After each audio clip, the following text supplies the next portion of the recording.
It is week 3 in our Genesis series, and this week we're going to be talking about family.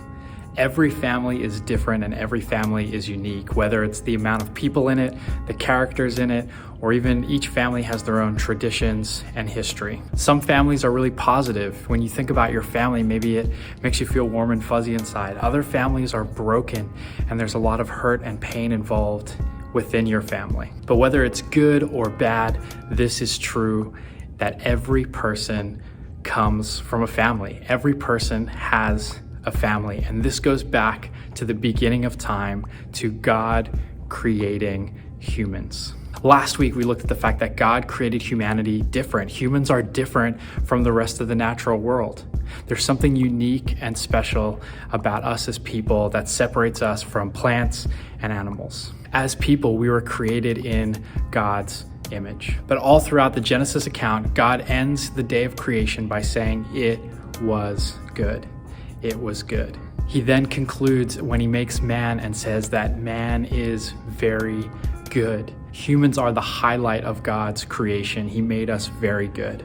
But after making humans, the first not good thing in all of creation is declared. For the first time in history, there is something that is not good.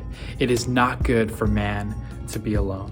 Last week, we looked at the fact that you were made for relationships, and this is confirmed when God says that it is not good for man to be alone. We know this to be true of ourselves. In fact, if you are alone for too long, you go crazy, you lose your mind. There is something foundational to the fact of what it means to be human, that we need relationships. And so right here in Genesis, God brings together the first relationship between people, between a man and a woman, the first marriage and the starting of the first family. This first marriage and this first family would then spark off and spawn off every single family that has ever existed, in all the good, the bad, and the ugly that comes with family. So when you think of your family, what makes your family unique?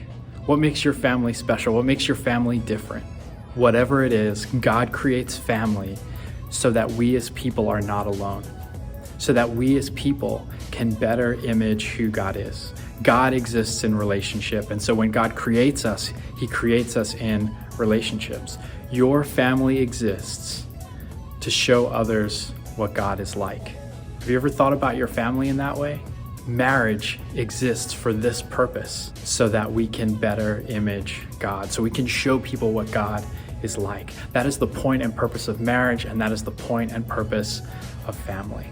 So as you dive into the scripture this week, as you look at the fact that it's not good for man to be alone, as you look at the first ever love song that Adam writes to Eve, and as you look at God creating marriage and God creating the first family, ask yourself this: how does your family image God?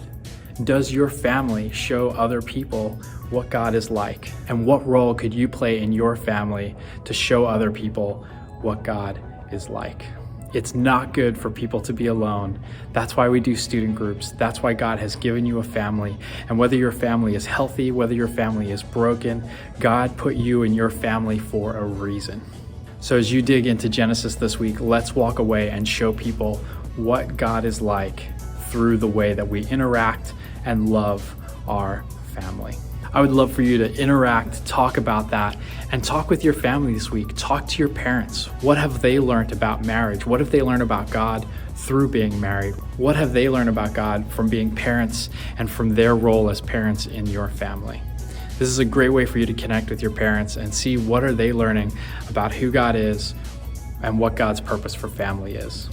Because God made us for relationships and God made us for family.